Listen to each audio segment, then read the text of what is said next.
Good morning, everyone, and welcome to JBDC's Virtual Biz Zone. My name is Dania Bennett, your host for this session. And the JBDC's Virtual Biz Zone is a weekly webinar series geared towards assisting micro, small, and medium enterprises who we primarily serve. So this week, we will be looking at digital transformation, starting where you are. So what exactly does digital transformation mean? What does it mean for you? What does it mean for any of us? And how exactly does one start on the road to digital transformation? So we'll be seeking to provide some insight into some of those questions that you may have today. And luckily for us, we have three excellent presenters who will be providing some really good information that we hope will be able to guide you as you proceed with transforming your respective ideas or businesses into the digital format. So our three presenters this week will be Mr. Leighton Campbell, the Chief Visionary and CEO of Mobile Edge Solutions, and Mr. Almando Cox, Managing Director of Resolve It, and Mr. Paul Chin, investor relationships at the DBJ. And we will be starting off with Mr. Leighton Campbell, who will be exploring e-commerce solutions for MSMEs. So before he gets started, I will just give you a brief introduction. Mr. Campbell, e-commerce innovator, consultant, and trainer, is the holder of a BSc in computer science from the University of West Indies and possesses over 10 years experience in providing e-commerce and digital communication solutions to small, large companies rather.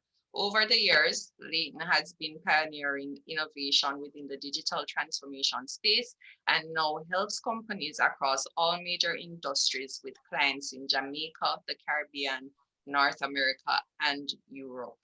In 2018, Leighton enrolled in the JBDC Accelerator program, where he was awarded most improved business and best team player of his cohort. Through hard work and perseverance, Leighton was later awarded the title of JBDC Boss Man for the year 2019, and he excels in this field by finding innovative ways to create value for his clients and also takes great pride in his work. So I know he will have really good tidbits for you today. Leighton, is so good to see you and welcome. And as you heard, he's no stranger to the JBDC, and we look forward to what you have to present to us today. Thanks for having me. Thanks for having me. All right, let's get into it. Let me share my screen and bring up my presentation. All right, let me know. You guys are able to see my screen, right?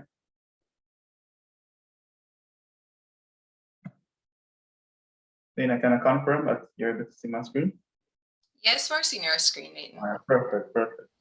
All right, guys, thanks for coming out to today's webinar. As the topic states, digital transformation starting where you are, and I'll be covering e-commerce solutions for MSMEs. Now, we've been in a pandemic for over a year now, going almost 2 years in a few months. And I remember last year we did a webinar during the summer as well, trying just to help us to understand what options are available to them for them to adjust to the pandemic and just how it is that they can really figure out their business, get solutions that can work for them, especially localized solutions, so that they can respond to the fast changing needs of their customers. A year later, we're still in the pandemic. Persons have made different ways in achieving digital transformation. However, what we have noticed is that whilst there is some amount of knowledge, there's some amount of infrastructure available, a lot of persons are not quite sure where exactly to start. And this topic is very timing because it seems like we're going into another wave of lockdowns, and it will be good for us to be able to know exactly what tools are available to us for us to adjust to a period like this. So I'm going to get into a lot of tools, a lot of things that will help persons with. Instead of focusing too much on the presentation, I'm going to be actually sharing real examples. The persons can put in the perspective how things can be really applied to them. However, before I get into that, I want to share some insights and some things that you need to consider before starting your digital transformation process. Right?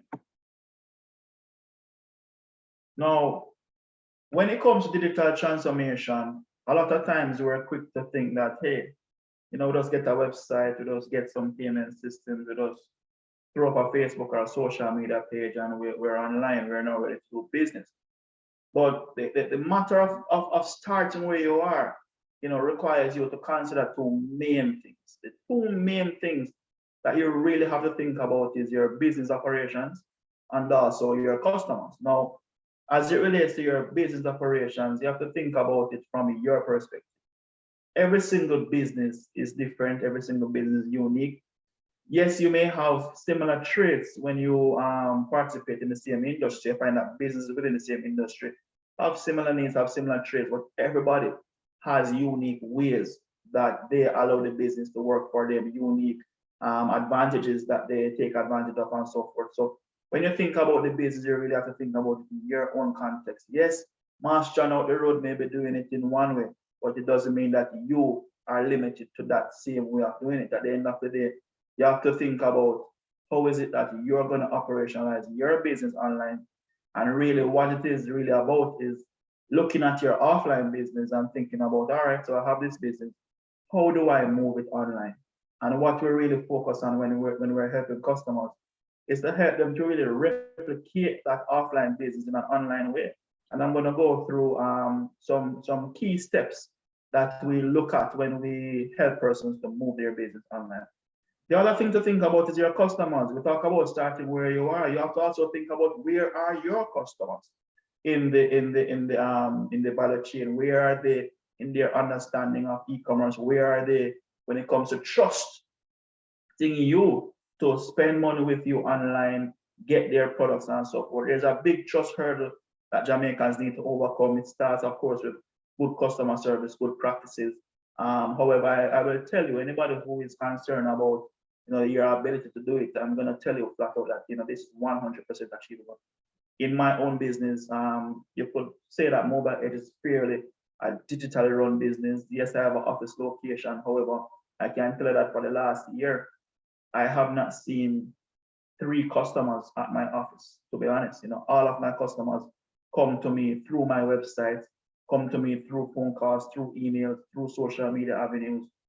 So we're glad to know that we're able to set that type of example out there on how businesses can really build and engender trust within their customer base for them to be able to trust you to spend money with you and know that they will be getting the service that was intended to be delivered. So there's a big hurdle that a lot of customers need to understand. You need to look at how it is that you communicate with them, how you really interact. And again, we're going to be looking at those models. I have a formula that I have developed over the last couple of years, something that I've been working on for some time now, and it has really stood up through Corona. I'm going to be sharing this formula with you. But just quickly going into the customer insights, the things that you need to think about from an operational perspective. You have to think about your commercial model. What's your business model? Are you a B2B customer? Are you a B2C customer? Are you a C2C customer? Business. How do you interact with your customer base and service them? These things directly impact your ability to scale online, your ability to implement e-commerce strategies, because I'll tell you that,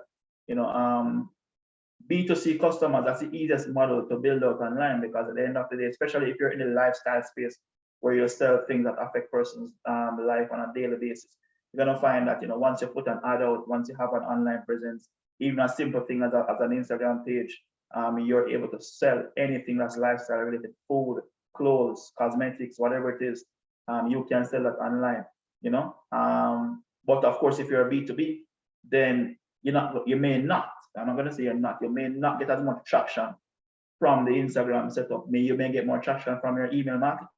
You may get more traction from your LinkedIn marketing. you may get more traction from SMS marketing. It comes down to how it is that your business is structured. You have to really think about your business model, what works for you, and how you need to interact with your customers. Also, you need to think about your business resources.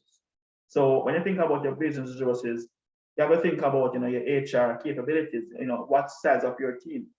A lot of times persons think about an online business, think they can set it, leave it, and forget it. At the end of the day, building out a website is really just an interface for your business. You have to think about what resources are needed behind the business to keep it operational, just like you would offline. And that's why when I talk to persons about digital transformation, the first thing I mention to them is that, listen, we have to look at how it is that we can enable you to operate online in the same way you would offline. So whatever human resources you have offline are the same ones you have to leverage for the online build-out. Yes, there are ways to scale it down. Yes, there are ways to cut back on those resources. So the online model does give you some flexibility in how you utilize those resources, but you still need resources to support the online build-out. Assets are also another thing to consider. Are you a business that has multiple branches, multiple locations? What's your budget like for marketing or building out your infrastructure? Because at the end of the day, one of the key things that I specialize in is looking at scalable solutions. When I give a customer a website, the core of that website can be used by a startup business today, and it can also be used by the biggest company in Jamaica, right? So at the end of the day, what your model looks like comes down to also the budget that you can afford at this point in time, right? Which of course talks about your financial resources as well. The last thing I want to touch on as it relates to your operations is also your products. What products do you sell? Are you selling physical products that can be bought from a shelf? Are you selling products that need to be built? Are you selling products that need to be booked? Are you selling products that persons need to sign up for? Based on this type of product sales model, you need to look at what e-commerce infrastructure best supports that, so that you can build it out accordingly. It doesn't make any sense you are selling something from a shopping cart that needs a sign-up process. That your customers will be lost. Keep in mind that at all times that websites, interfaces can't talk for you. So because of that, you have to be very specific, very pointed in your communication online, so that customers can read, understand, know exactly what the next steps are for you to get them through the door, right? Customer insights that we need to consider. Who are your customers? What's the demographic? Are they male or females? Are they young persons or old persons? You can't expect somebody who is too old to try to be too tech savvy, These are things that you have to consider as it relates to your customer base.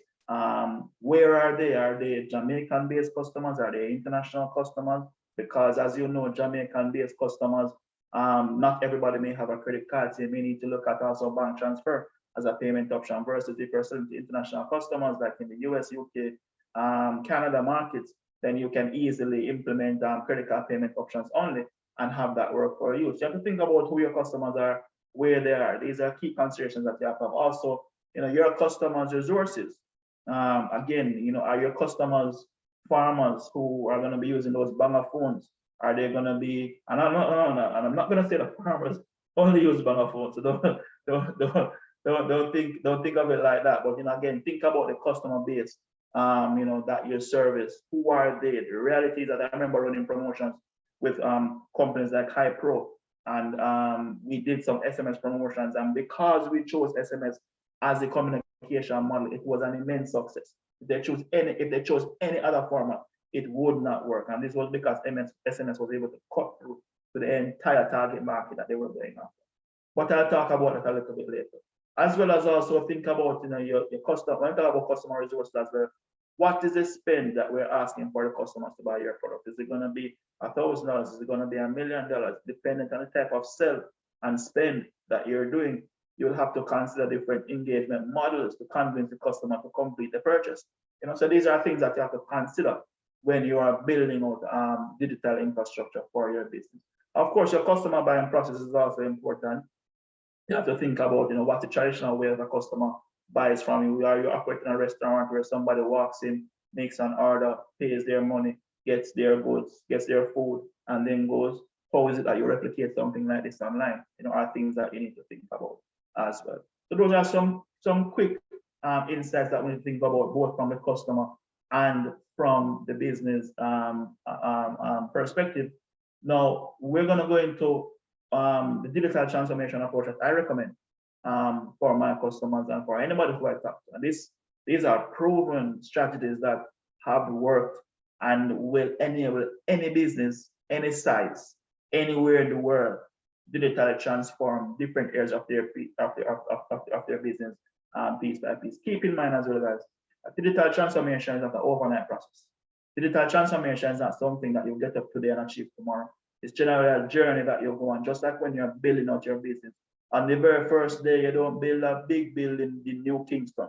You understand? That's a sure way to fail. As JBDC taught me, nail it before you scale it. So you have to start small, test things, validate them, get them right, and then you scale it. And it's the same thing with digital transformation. Process is the same. Look at what are the key areas of the business that need attention right now. Focus on trying to fix those things, and then you scale from there. And with that approach, you will be able to tackle different areas of your business as you need. So, think about what's the biggest pain point that you're facing. Is it payments? Is it too many customers to handle? Is it poor communication, poor customer service? What's the biggest pain point, and you start there? So when we think about digital transformation, these are the three things that I look at for any business. And before I get into anything too innovative, anything too fancy, we always have to start here. We have to look at the customer interface. Now, what is the customer interface? In the traditional world, where there's a brick and mortar business, the customer interface would normally be the business location. The business location is the place that customers come to do business with you. When we set up online infrastructure, it becomes a digital business location where customers come to do business with you. And these are the customer interfaces that we look at. So when we build out customer interfaces for customers, whether it be websites, custom apps, whatever types of solutions, even for instance, a simple thing as an Instagram page can be a customer interface and is actually a customer interface because customers interact with you through these mediums. So you have to look at the customer interfaces that best support your business model and that can work for you, right? Also, you have to look at payment systems. Now, at the end of the day, no transaction can move forward without payment. This is business, not charity. So at the end of the day, you have to collect your funds before you're able to provide whatever product or service. How do you collect payment? What's the best payment method that works best for you? What's the best payment model that works best for you? Are things that you have to consider as well, because at the end of the day, you can take orders all you want from Instagram, from WhatsApp, from email, from over the phone. If it is that money cannot be exchanged, you cannot provide any good or service to your customer. So payments is a major pain point I know persons have been having in the market, but there are solutions for them. Number of players have stepped up, especially over the last year. However, I know there's still a great deal of confusion as to what works best for each individual. The good thing about Mobile Edge and how we operate is that we are not boxed into any particular provider. We service every and anybody within this space, and this is because we have a core specialization in this space. So we service the space broadly. We have our own solutions, and we also integrate with third-party solutions. But I'm going to touch on it and show you some real examples of persons who we have worked with since the last 2 years, 3 years on products like this. Communication channels. Now, I said this to persons all the time that, outside of course, your interface, the two most important things is communication and commerce. You walk into any Indian man's store that sells clothes, haberdashery, whatever it is. You walk into that store, the first thing somebody's going to do is walk up to you and say, "Hi, sir, how may I help you?" That is communication. "Ma'am, I would like to try such and such and such." Further communication. After you've identified what it is that you're looking to buy, then you exchange money. That is commerce, right? So when you think about moving online, it's no different from offline. It's the very same thing. Same example I gave you earlier with the restaurant. You walk up to the cashier, "Hi, ma'am, can I have such and such and such?" Person sells you, cashes you in a register, or gives you the goods, and you leave. Commerce and communication again. But all of this has to be done on an interface. So I'm hoping that persons are grasping and understanding the core concept here that I'm trying to bring across, that with digital transformation, you must focus on these three things. It's impossible for you to achieve any sensible form of digital transformation without considering these three core areas. All right. Now, I'm going to share with you some examples of customer interfaces that we've built out for our customers that help them, with their business. And I'm going to kind of go to some quick links that I brought up on screen, so you can see for yourself exactly what we're talking about. I'm going to share, examples and strategies that we've implemented without going, of course, into the customer's my client's business, but this is public information. These websites are being shared already. There's nothing private and confidential about this course. But for simple things as sign up, when you think about a sign up process, you think about schools, financial institutions, persons who provide services that person needs to sign up for. Once you're playing in any of these spaces, you definitely want to have a website that facilitates this type of thing, so it's coming up. And Bulwark Insurance Agency is one of my customers that we have worked with over the last year to help them to move them online. They had a previous website. When we looked at it, we're saying that, boy, this cannot achieve what you want to achieve. So we rebuilt the entire infrastructure for them, and this is what pretty much that infrastructure looks like. Now you will notice here that there are very strong call to actions on the website, and when we build websites for sign up, you have to have strong call to actions. Even if you look at my own website, Mobile Edge, call to actions are listed all over the website, buttons and so forth, because these are things that call out to the customer. So of course, after you get your core message in that resonates with your customer, what you want to do is get them to sign up. So you notice that no matter how far you scroll on this website, the sign up button is always there, front and center. A customer never ever needs to wonder, where do I need to go to sign up? And of course, as they're going through the website themselves, they are seeing right away easy ways to get registered, easy ways to sign up. It never stops giving you call to actions to learn more, sign up, get more information. So when you think about building out a website that facilitates sign up process, you have to have these types of key sign ups. Of course, as well, I won't be clicking too much on links to go around in the interest of time. But once you click on a sign up, of course, a digital form comes up that persons are able to fill out the information and submit it. Once persons submit that information, then it comes into your admin persons internally in email format. This is a quick example of what this sign up form looks like. Persons go through everything digitally. Now, gone are the days when you want person to be downloading, scanning, signing, and returning. No. Once you go that route, your sales cycle is going to be extended significantly. I'm talking about sometimes days, weeks, because if I don't have a printer at home, I'm going to have to find myself somewhere that has a printer. And if I'm a very busy person, that may not be my biggest priority. You understand? Now, if it is that you sell services that are in great need, then fine. Maybe your customer may rush to you. But for other persons who are selling things that are optional, then you may find that your sales cycle becomes very lengthy once you have that print, scan, sign, download thing. And also, one of our customers, JT Credit Union, we're actually now piloting a digital signature system that comes with these types of forms that allows persons to sign up, apply a signature, and that type of signature system actually holds up in court because it tracks every person's activity from your interact with the form, from your sign it up, from every single thing. It acts as an entire reference system that verifies the validity of the person signing up on this thing. So, these are things that have to also be considered. And we've built it up for other persons in the tourism space and so forth as well. So it's a quick example of a sign-up interface that you want to have. Also, even recently, somebody asked us to actually inject payments as part of the sign-up process, which is something that you can consider as well. Again, comes down to the business, comes down to what you need and how you're thinking about operating, all right? So that's for sign-ups, right?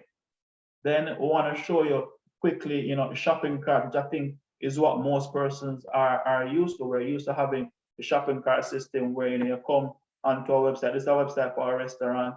You come onto the website, you click it, you add to cart, and you check out accordingly. So this is pretty standard and where you use this. Once you're doing any online ordering, any online shopping, you typically see this type of infrastructure. This is very good for product sales. Whether you're selling a physical product or a digital product, you can use something like this to build that out, all right? And that's for your shopping cart. Then we look at booking systems. Once you sell anything that is time-based, that person's book for a particular time, whether it's a product or service. This particular project was done for a tour operator that wanted to sell tours to persons in Jamaica and also tourists who come in. Once you click on that particular, whichever product it is that you want to click on, you can then go in, complete the booking information, determine how many persons you want, and so forth, and check out that entire process. So once you have things that are time bound, then you want to look at also that booking process. One of the things I did forget to mention as part of the sign up process is that if it is that you sell products as well that are recurring in nature, where let's say, for instance, you're selling a subscription. So you say you're in the fitness space and you want persons to sign up for membership and have those types of recurring engagement, then you can add a subscription system to that manages that entire infrastructure. You don't want to be trying to figure out who is registered today and who is not registered tomorrow. You want to have an entire system to manage all of that. All right. All right, let's quickly go to the last one, which is quotations. Now, the 4 areas of zoning in was signups, the shopping cart, booking forms, and of course as well quotation system. Now, the quotation, why is the quotation important? Because a lot of persons sell products that they don't have a standard pricing for. They can just go and pick up off a shelf. In some instances, persons need to collect some information from you before you go about completing that, giving the person an actual price. And as part of that type of engagement, you can allow persons to actually request a quotation, give them a form to fill out. And once they fill out that form, this person does events and wedding planning and so forth. So they have a host of questions that they need to ask their customer for them to be able to provide a quotation. Once they submit the request to this company, they will be able to now prepare some quotations, send out to the person, have them accepted. All of this is done online. A person clicks accept. Once they click accept on that part of quotation, then they can check out it accordingly. So these are things that you have to think about when you're thinking about your online interface. Then there are other models, other examples that I can talk about. I can talk about donation systems as well, for persons in charity, church, and otherwise politics. We've built out these types of solutions for persons. But once you think about your interface is where persons come to interact with you and engage with you. Now, if you have questions, feel free to drop them in the chat as well. I think a few of my team members are there to support any questions person may have. I know they take feeling questions maybe at the end of my presentation or at the end of the entire list of presentations. But you can also drop them in the chat as well. And I'm sure some of my team members will help you there to pick up give you some answers to those questions. Now, once you've gotten through the interfaces for your business, you have to also think about payments. Now, the beautiful thing about payments is that you don't actually need an interface, a full website build-out to be able to collect payments. And this is because we've built simple, easy solutions that facilitate this type of thing where you can send a link to a person, and by just sending a link to a person, you can easily access, allow persons to make payments to you. So you have an online store, an Instagram store, a Facebook page, wherever you're selling, but you may not have a full-blown website. Now you're able to accept orders through your Instagram store. You're able to accept payments. Sorry, you accept requests from those communication mediums, but you don't have a way to get payment. You could easily drop a link to a payment form on your Instagram page or in your WhatsApp message, in your email, anywhere. Send it to your customer, have them make payment to you. Once they make payment, then you are able to easily verify that payment and then provide a service to the customer. And there are a number of different payment solutions that are out there. Now, there are payment gateways that facilitate the collection of payment, and difference between a payment gateway and a payment solution is that the gateway simply does the transaction of it does the processing of the transaction that comes through whatever system. So you still need something in front of it to support that type of thing. Now, this example is actually integrated with Stripe. We also have some other examples that are integrated with First Atlantic, NCB. First Atlantic supports NCB, Scotia, CIBC that I know of so far. These are options that you can play around with. So this option gives you the ability to quickly come in, putting somebody's name, information, contact number. This is actually a multiple step payment process. I'm going to show you an example of a customer who actually uses this multiple step payment process for the purpose of bill collection. They have added it to their website, but they could have also easily provided this to their customers on their own, because I have actually seen in instances where they have actually done so, right? Show an example. I think we have payments here. So this is JT Credit Union, one of the oldest credit unions in Jamaica that is, doing a lot of digital transformation at the moment to meet the needs of their new customers. And this is a payment system that we have built out with them that connects directly to NCB. And one of the beautiful things I like about this type of system is that it actually facilitates the ability for persons to pay multiple bills at the same time. So if it is that you want to have a payment system that allows persons to select multiple services and make payments, make one payment. So you come in, select the service that you want to select. Once you type in that information right away, you will see that there's an entire tally going on down the bottom for all the services that you have selected, and you can go and check out and make payment. So it's an easy and simple payment form. And we have a suite of, we have a whole host of them. We have ones that work with Stripe. We have ones that work with local payment gateways. We have ones that are standalone systems, meaning that you go through the process, simply fill out information, you pay. The company receives a confirmation of that payment to the customer, receives a confirmation the payment has been submitted, and that's it. We also have gone further to allow persons to maintain an account with that institution so they can see all their transactions and view these things. Again, these systems are integratable with international solutions, so whether it's PayPal, whether it's Stripe, whether it's NCB, Scotia, CIBC. We've done integrations for Sagicor as well. There's First Global, who is the latest entrant in the market. These solutions are available, guys. You understand? You just have to think about what it is that you will need. So you may need one person may need a full-blown website based on their needs. Maybe it is that they don't have the manpower to be able to service 100 customers in a month. So they channel everybody through their website. Maybe it is that you are a person who has a 9-to-5 and you have a hustle on the side. You don't have the time to spend throughout the day, interact with customers.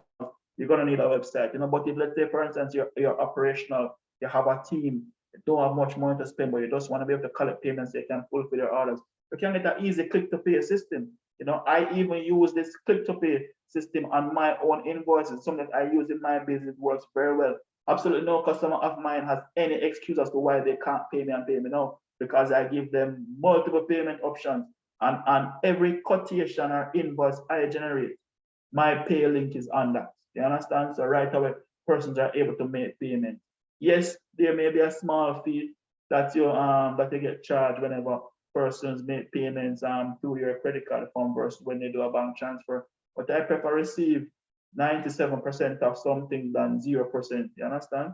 So that's one of the key things to consider when you think about your payment options. Now, this click-to-pay option, as I showed you, worked with companies like PayPal, Stripe, local banks. There are also persons who work with companies like PayPal. Now, PayPal still remains the easiest solution provider to sign up for. Now, at the end of the day, some persons have negative experience with PayPal because, one, maybe you need quicker access to your funds. Maybe it is that you need a certain type of experience. But one of the key things that persons oftentimes think is that if you work with PayPal, only persons with a PayPal account can make payment. That is not so. If it is that you operate a business that has good cash flow and only a percentage of your customers pay via PayPal, you can afford to use a PayPal-like solution like this that gives them the ability to be able to do this type of engagement with you, right? And I'm going to quickly share an example of what the PayPal payment system that we use, how it works. Pretty much it's a pop-up that comes up on the screen once you're checking out. Right away, you don't have to sign in. If you have an account, you can log in. If you don't have an account, you can just come in and put in your credit card details, and once you submit that credit card detail, that is it. That is it. You know, you don't have to go through any elaborate process flow. So sometimes person think about PayPal and say, boy, I don't like PayPal because you have to have an account, you don't like the experience. It can be seamless if you know the right tools to use as well. So we have customers, and this is actually a company that we developed a website for last year during the pandemic. They wanted to launch their business. They wanted to use the resources that were available to them. This company actually is owned by persons in Jamaica and St. Lucia, because St. Lucia is very friendly to PayPal and able to connect to their accounts. They chose to use this type of methodology. Again, we're talking about meeting persons where they are, and that's why I'm trying to show you that everybody's circumstance is different. Everybody has a different need for their business, and you just have to think about what works for you and what doesn't work for you. I'm going to share another example of another customer who recently launched their website during the pandemic as well. Nikki's Beauty is a beauty brand that focuses on selling beauty products to their customers, and for them, they have actually not even integrated any payment systems into their website. What they're using 100% is actually bank transfer as their main payment method. Now, different persons have different reasons for choosing to use different payment methodologies. Not everybody needs to do credit card. And when you operate in a third world country, you will find that maybe not even 50% of your customers have credit card, dependent on your customer demographic. However, you are able to use different tactics and payment methodologies to be able to collect payments from your customers, allow them to check out, and have a seamless experience with you. With the bank transfer option, what it does, it gives customers your banking information, and also your payment instructions right away. So you can tell them, hey, please make payment to this account, this number, take a screenshot, send it here, those types of things. Easy squeeze. You go online, you verify your payment, and you process your order. You understand? It's another way of doing e-commerce without actually doing the full integration. And Rev Jewelry, the final example that I'll share from payment system, is actually one of the customers who actually came to us from our last webinar last year at the beginning of Corona One. She sells nice handmade jewelry, and she wanted to have an interface that pretty much allowed her to be able to sell her products online and easily allow persons to make payment. She had an account from First Atlantic's sister company, Figaro, and we're able to integrate this same solution with the Figaro system for her to collect her payments easily. So that's why I'm showing you that this same system, no matter which payment solution provider, it can integrate with anybody. WePay is a new entrant in the market. We haven't done any WePay integrations as yet. However, this system facilitates that as well, because there are plugins that are already pre-built for it, So these are things that you have to consider, guys. There's not a one size fits all for everybody. Try to start where you are. Look at your own resources, what it is that you have available, and what can work for you. And lastly, before closing out, I want to share quickly with you a very innovative tool that we have introduced to the market and is doing very well, which is our SMS platform, SMS Connect. SMS Connect is currently being used as the Ministry of Health's communication tool behind the whole Jam COVID app and the vaccination program. Anybody who has been vaccinated actually interacted with messages from this platform. It pretty much enables you to do, and I'm just going to show you a quick snapshot of what it looks like as well. It's a very innovative tool. We've been working with companies like NCB, companies after Jamaica, Hawkeye, many companies as it relates to helping them to reach your customer wherever they are. This system facilitates full bidirectional communication, has built in with it a full campaign manager that allows you to send out campaigns to your customers, receive messages, set up autoresponders for persons who reply, And beautifully as well, it comes with even, for instance, things like a messaging center that shows a full audit of all your messages, lets you know whether messages are being delivered or not, full audit trail. And one of the most used features is the API system that it comes with, which is what is being used with the Ministry of Health right now to automate those one-time password codes that you get whenever you need to sign up to get a vaccine. We've done credit card notifications as well with things like this. Once you have an SMS need, the system can fulfill it. And messages are being, 98% of messages are being delivered within 10 seconds, consistently. So when you think about reliability, there's no better system out there to use than this one when it comes to SMS messaging. So that pretty much rounds out 3 examples of what I want to talk about: interfaces, payment systems, and communication tools for businesses, right? Once you understand easily how to use these applications, you will find that you will be in a very favorable position to really unlock your business potential online. Of course, other communication tools which are worth mentioning are programmatic advertising solutions like your Google ads, your social media ads.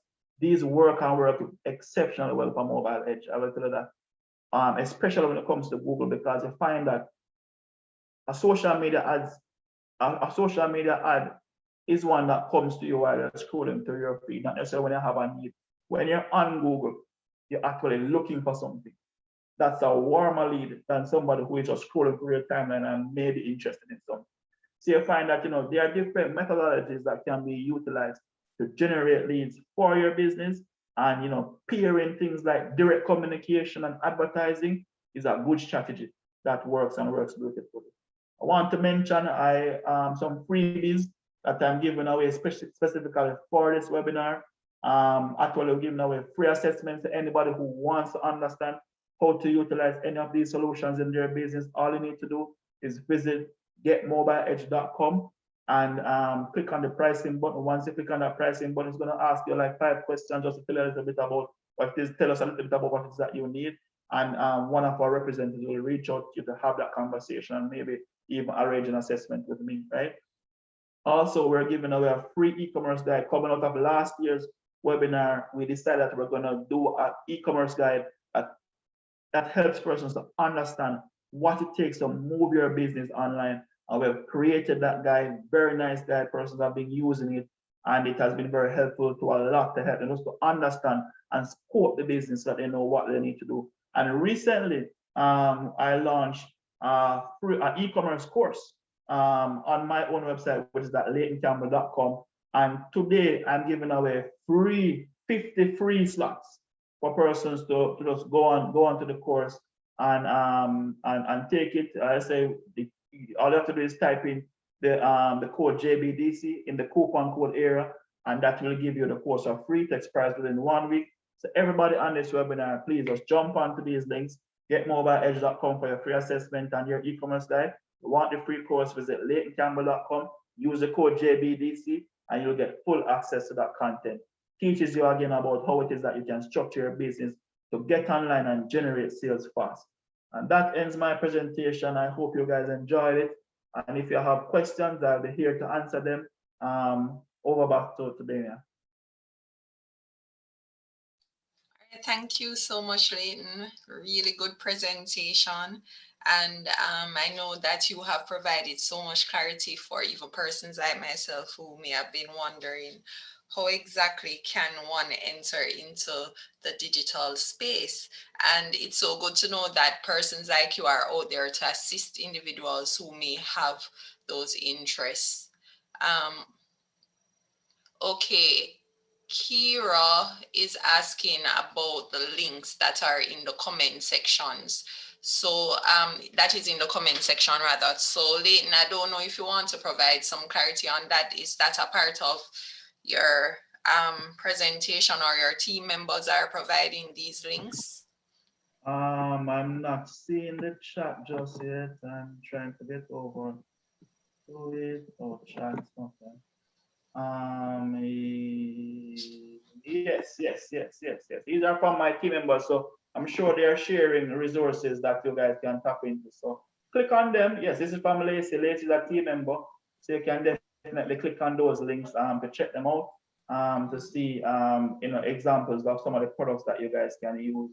Of course, as I mentioned, there are some freebies as well that can tap into if you Okay, and we all love freebies, Leighton. I'm sure persons will be utilizing that freebie, especially for the free e-commerce course, coupon code JBDC, getting the free e-commerce guide. It is something that everybody on this platform should just really run towards and try to benefit from, because it's not often that we get access to really valuable information such as what Leighton and his team will be sharing with us. Okay, Leighton, I'm seeing where we have some questions, so we will just do a brief question and answer segment with Leighton, because we have two other presenters, and at the end, if you have any other issue, we can just resolve it with all three presenters, but it's just a small amount of questions that we'll be taking at this time. Okay, all right, so we have Maxine Goron. She's asking, does Mobile Edge accept vouchers for technical assistance from the DBJ? So we're currently not, we reached out to the DBJ, I think last year. At the time, they were not on board any providers. But Resolve It is a part of the DBJ program, and we work with them on anybody who needs to access our services and want to use a DBJ voucher. So Armando and I will arrange for that to happen if it is that persons need that type of support. But definitely you can access the service through that type of partnership. Right? Okay, all right, that's great, Leighton. Okay, Jake Kirkpatrick is saying, where can you go to get more information? You can visit getmobileedge.com. Getmobileedge.com provides a good amount of information about the offerings that Mobile Edge does offer. Also, you can visit my own website if it's that you want to learn a little bit more about me. And as I said, the course is there that allows persons to learn a lot more about what it is that it takes to really get online. But once you visit Mobile Edge or LeightonCampbell.com, you will definitely get any amount of information you need, and also direct access to me and my team. Okay, all right, thank you so much. All right, so we're going to move on to our other presenter. I'm seeing some other comments for you, Leighton, with Almando Cox, who will be our next presenter. He's actually saying great presentation, as well as we have some other comments from Sandra Granville, who has said, thanks for an informative session. And Maxine Goron has also said, thank you for a very informative presentation. So thank you very much, Leighton, for your insight today. It was very valuable, and we look forward to any other questions that may come up at the end and any other additional information that you can provide to our participants of the webinar today. Sure. Thanks for having me. All right, so on to our other presenter. We will be having Mr. Almando Cox, and he will be looking at accessing digital transformation tools. And just to tell you a little bit about Mr. Cox, he has a University of Liverpool graduate. Well, he is a University of Liverpool graduate, sorry, and he holds a Master of Science degree in Information Systems Management. In his over 2 decades in information technology service management, he has worked in both functional and senior IT positions. Mr. Cox has professional expertise in IT service management, IT procurement, IT system management and administration, and other technology-driven fields. Mr. Cox was awarded the most entrepreneurial mindset in the JBDC's Accelerator Program 2019 and was later awarded Boss Man of the Year for 2020. He has led and implemented many IT projects in the private and public sectors, locally and regionally, and some of his notable accomplishments are Technology for Change in partnership with Microsoft, a program geared towards assisting nonprofit organizations to do more and reach more with technology, and Technology in Education. He has also been integral in developing the Smart Math Lab at the Tarrant High School, established in 2019, And he is also a very passionate individual for conceptualizing solutions to help people and organizations. He saw the need to simplify the process of acquiring, provisioning, and managing ICT services and Resolve It Limited, formerly Discount Computers and Services Limited. So it was formed to simplify the onboarding of technology, reduce overspending, eliminate underutilization, and align technology with goals. So Resolve It Limited is now a full service value-added IT solutions company, which improves business performance and livelihood. And since 2004, Resolve It has been working with their clients to help them to achieve their operational and strategic goals in help desk, IT security, productivity, communication and collaboration, data protection, IT infrastructure, automation, and repair services. And of course, they have numerous global partnerships with some very big brands such as Microsoft, Lenovo, Dell, Adobe, QuickBooks, and so much more. So Mr. Cox is also a volunteer in schools and nonprofit organizations, and he believes in simplicity and that the solution to developing our society is through leveraging technology to empower not-for-profits, entrepreneurs, and youth education. So, Mr. Cox, are you there? Oh, yes, I'm seeing you. So I look forward to what you will be bringing to us. Of course, again, you will be presenting on accessing digital transformation tools. So I'm curious to hear about these tools that you will be laying out for us today. Thank you. Thank you. Yes, so you can go ahead. I'm seeing your screen. I'm hearing you well, so you can fire on. Excellent. Good morning again. Good morning again to your participants and the panelists. Wonderful presentation and a timely event, I must say, right?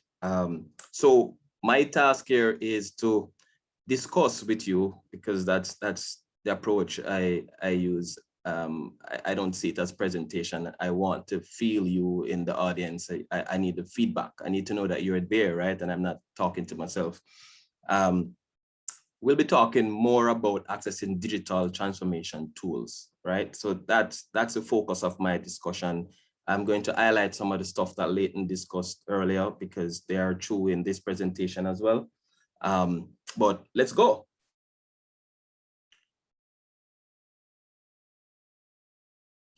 So obviously, I'll just spend maybe just 10 seconds to say who we are. You know, this is what we do.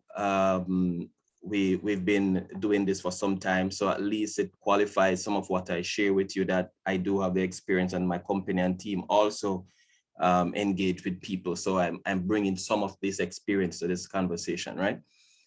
But I want to start first by us thinking about what are the challenges. It's like you don't necessarily go and find a solution if there isn't a problem, right?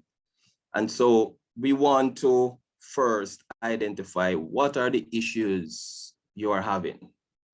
And then from there, we go and delve into it, and then we match that with solution. I mean, it's like you go to a doctor and the doctor shouldn't write you a prescription without doing some form of diagnostics or conversation, right? Even if you do your Google research, which is good and important, you might say, doctor, I need antibiotics. The doctor not just going to just write the antibiotics and give to you. So there's some form of engagement that will have to happen to bring that kind of expertise to the table. So let's talk about some of the challenges that I have seen in the space. And if you are feeling them and you can relate with them as well, please just put that in the chat. I have the chat up on my second screen right here. Let me know that you are relating to some of these challenges that I'm going to share. And then from there on, now we're going to talk about digital transformation. And then I'm going to connect all of that for you. That is the issues you're having, why digital transformation, what kind of output that you expect, and connect that with some tools, right? So let's move into this a bit. So some of the issues we've been seeing over the years is that persons, they can't afford the tools that they need, like the Microsoft Office, and they get a copy of it, download it there, get a copy here. They are concerned about cybersecurity. I mean, that is buzzing for the last 2 years. I mean, it's been around, but it's like it's front and center in the news, you know, in recent times. People saying they don't know to use technology in my business. I'm not techie, right? I'm just people losing data, and you know the cost of data loss is very expensive, right? Persons can't afford a full-time IT. Right, let me know, guys. Remember, I have the chat over my right-hand side. Let me know if you're feeling some of these, because I want to use these as example as I go through this conversation. Some of the other issues, too many paper. So you have a delivery book, you have a petty cash form, you have a leaf application. It's many, right? The cost for paper, cost for printing, right?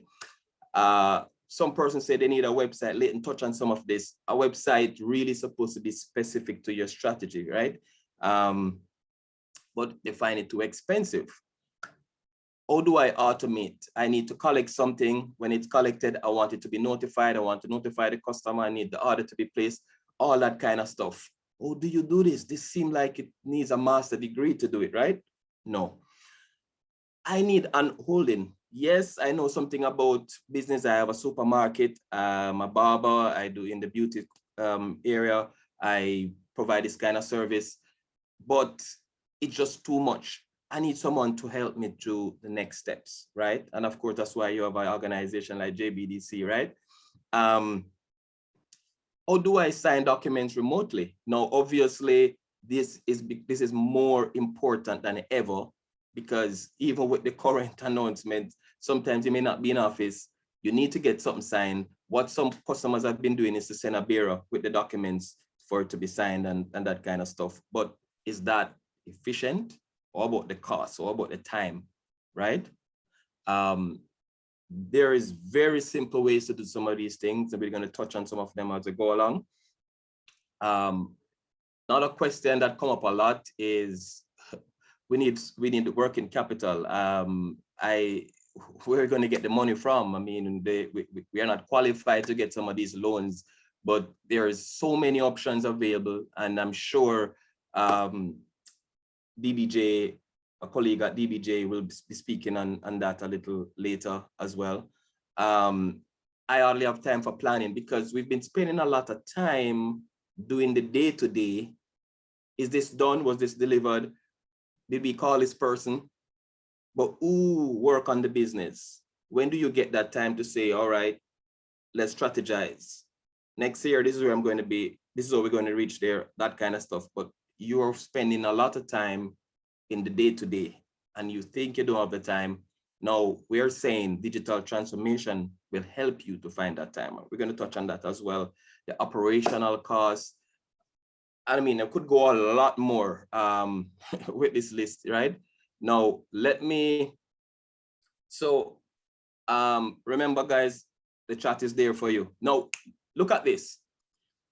JMB, which I'm sure most of you on this call would be able to knows the brand, was started in a one-office building downtown Ocean Boulevard. It was technology that took us where we are today. This is a quotation that was taken from the CEO and PSOJ president, Keith Duncan, right? He was telling the story about, it was like a mom and pop shop into a building. And what they did was to invest in technology. They believe that transformation is important with technology. And I don't need to say much more that where JMB is at the moment, right? Now, the question I want to ask you guys here is, what prevents you from becoming, in the quotation mark, the JMB in your sector, right? Technology is now available even more economically. It's more economic than before, than back in the days of a JMB, right? But is it that easy? Is it just to go to a shop, buy some technology, 1 gallon of this and 1 gallon of that, and throw it on your business and it will grow? Apparently not, right? It takes way more than just the spend of the technology. And then I'm going to now speak a little more on that as to what is that more that is required, because it's not a panacea of a solution. Technology itself doesn't fix the problem, right? Now, let me find out from you now, where are you in your business today? Different growth stages. So you could be in the startup stage. So that's where you're now, you have a business idea and you're trying to execute that. You could be growing, you could be expanding. Where are you in your business? Now, the theme here is saying start where you are. And the reason why I have this slide here is to say to you, it doesn't matter if you're at the point of just conceiving a business idea, or you have just started, or you have started already, or you're a mature business, digital transformation is going to make it happen for you. Now, let's understand digital transformation for a moment. Really, what is it? It is leveraging technology to improve your business processes, right? Not just your business processes, your culture. Not just your culture, your customer experience. Let's connect this now. So your business process, we're talking about how do you get things done daily, right? I mentioned earlier, you may have a delivery system. You may be doing insurance. You may be a marketing agency. How do you move that process from one to another till it get to the point of close and collection, right? How many steps do you take to do that? Who are the key resources? How many people you need to realize that efficiency? What technology? Now, if you have that working for you and it's good, then the other part of transformation is the culture. Now, you can have the best idea, you can have the money, you can have the strategy and it's working for you, but if the culture within your business, I'll use the word rotten, then you're going to be in problems. I've heard this so many times that culture eats strategy for breakfast. I don't know, I can't cite who's that person, but I've been hearing this all the time. And it is true, because you can have a great idea, but you have somebody there who's dealing with your customer that just not the right fit for your business, right? So we're talking about digital transformation, and news for you, it doesn't necessarily mean that you're going to have hardware, software, right? It is the entire things that come together that make the cake taste good, or if you don't eat cake, pudding, right? Or if you don't eat pudding, biscuit, right? Or smoothie. So the culture, and we're going to touch on that a little more. And then the other part of that now, very important, is customer experience. So back in the days, we talk a lot about customer service, right? Customer experience. What is it that the customer is going through when they're consuming your good or service? Leighton touched on it a little earlier. They have to do a sign up. How many clicks before they get to where they want to go to, right? Is it pleasant? Do they understand? Is there more question and answer in the process of engaging with your customer, right? So customer experience is also very important. But imagine you're a digitally transformed organization that now is able to respond to the different changes in experiences that is demanded by your customers. We're going to touch on that a little later as well. So I just want to throw that out right there. I need for you to get this, because everything else we're going to talk about is going to juxtapose what's going on right here, right? So make sure you get what we are saying on this slide. Now, there are different people say 5 areas, 6 areas. I'm saying 4 areas, simplifying it here. 4 core areas when we're talking about transformation, right? So we have to understand transformation before we even talk about the tools, as you can realize here. We talked about business process, right? Look about business model. Now, look at what the taxi industry was. Uber innovated at that time create this thing, shop that market. Look where Uber is now in the taxi industry. Who knows the story about Netflix? Well, that's spelled wrong. Right? Look where Netflix is in the video distribution industry. So when we talk about business model, I'm talking about, all right, what is that engine that your business will be using to be successful? How is it coming together? Your distribution area, who are your key persons, right? Your key personnel. What are the payment channels how they're going to pay you? How are you going to deliver? Who are your partners, right? All of that coming together. I call it the engine. But these people, they were able, because they were digitally transformed, they're able to adjust and innovate quickly and create such a big impact. Now, domain transformation is another area under transformation. Now, maybe the best example to use is Amazon Web Services. So Amazon started out by, selling books, and they move into retailing and that kind of stuff. All good. They say it's growing and everything is going on nice. Then they decided they're going to invest now in their business. They're going to build capacity. They're going to create the technology to support the growth of the business, right? Now, what happens over time is that they recognize they had more capacity in the technology that they really need immediately, and decided to sell some of that capacity. Now they end up because of this, they end up now stepping to another domain, which is cloud services. Amazon didn't set up to be a cloud services company, nor, as far as I understand and read, they never had interest in cloud services, right? So they jumped into another space, and not just jumped into it, but they became a big giant. Now, can you imagine if you are on this call and you are an accountant, or you have an accounting business, and you're able to digitally transform your organization, having the right tools, transform processes, a decent model, and build a certain system in place that allow you to jump into another domain and still compete, although you're professional services and so forth. That's what that is saying. We spoke about culture earlier, right? Now, it has to be, colleagues, right? It has to be that we put culture front and center. Let me give you an example. When we were hiring over time, we look for the skill set, we look for other areas, soft skills and stuff.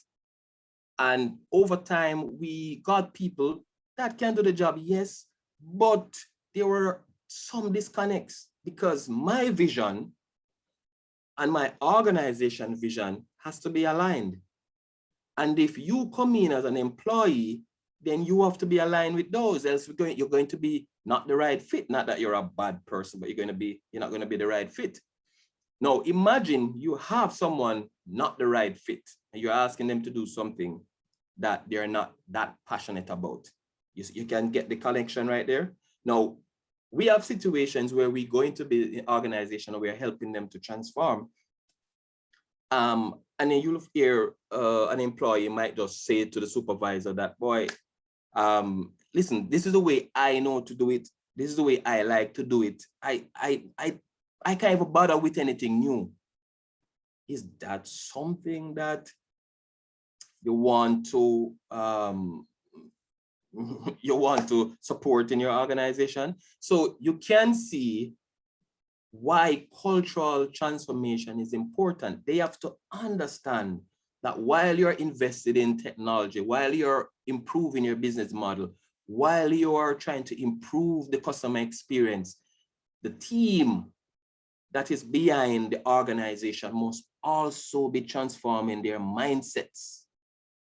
So yes, we're talking about tools, guys, and we're going to talk about tools, but giving you the tool, but the culture is rotten, is going to equal to what? So those are the core areas for digital transformation I want you to look at. Now,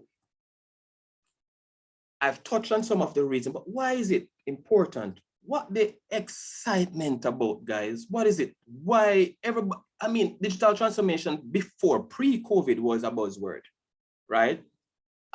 It fly over the head of many people, but why? What's really the benefit? Now, let us get practical now. Now, if you have a service, a digital service, your process is also in a form where you can tweak it as you go along, right? Your business model encourages digitalization. The mindset of your people is like that, right? Digital. Now, creating new products and services becomes easy. I gave the example of Amazon, retailer, selling cloud services, right? Leighton earlier even mentioned that you're providing a certain service, but now because you can send a link and you can receive payment, you can access new markets, right? You can, people like convenience, or more people gravitated to you as a service provider or somebody who sells a product or service because they like convenience. How many times you go to a place and there's no parking and you just can't bother? Not that they don't have a good price, but the experience, right? You go into the place and the place don't smell good. You go onto the website, but you see so much button you have to click, it asking for too much information, and you start get suspicious, right? Reduce operating costs is another benefit. Now, I guess it's a little obvious with the example I gave earlier. So if you are to send bearer, and I'm not knocking bearers because there's a place for that, but I'm just trying to drive a point here, that if you're going to send the bearer to receive a check, or you're going to send the bearer to get something signed or to deliver something, the cost and the time, the loss of use of that time is cost, right?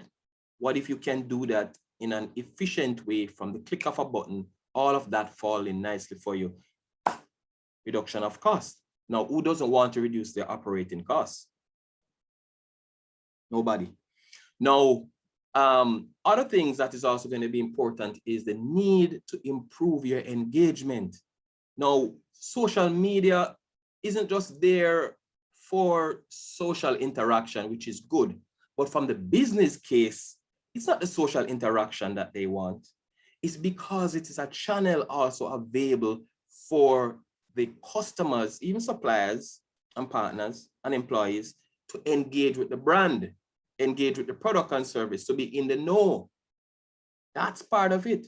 So can you imagine that you have a new thing in place, your systems are so nice and together, you click a button, it sends maybe to the SMS like what Leighton mentioned earlier.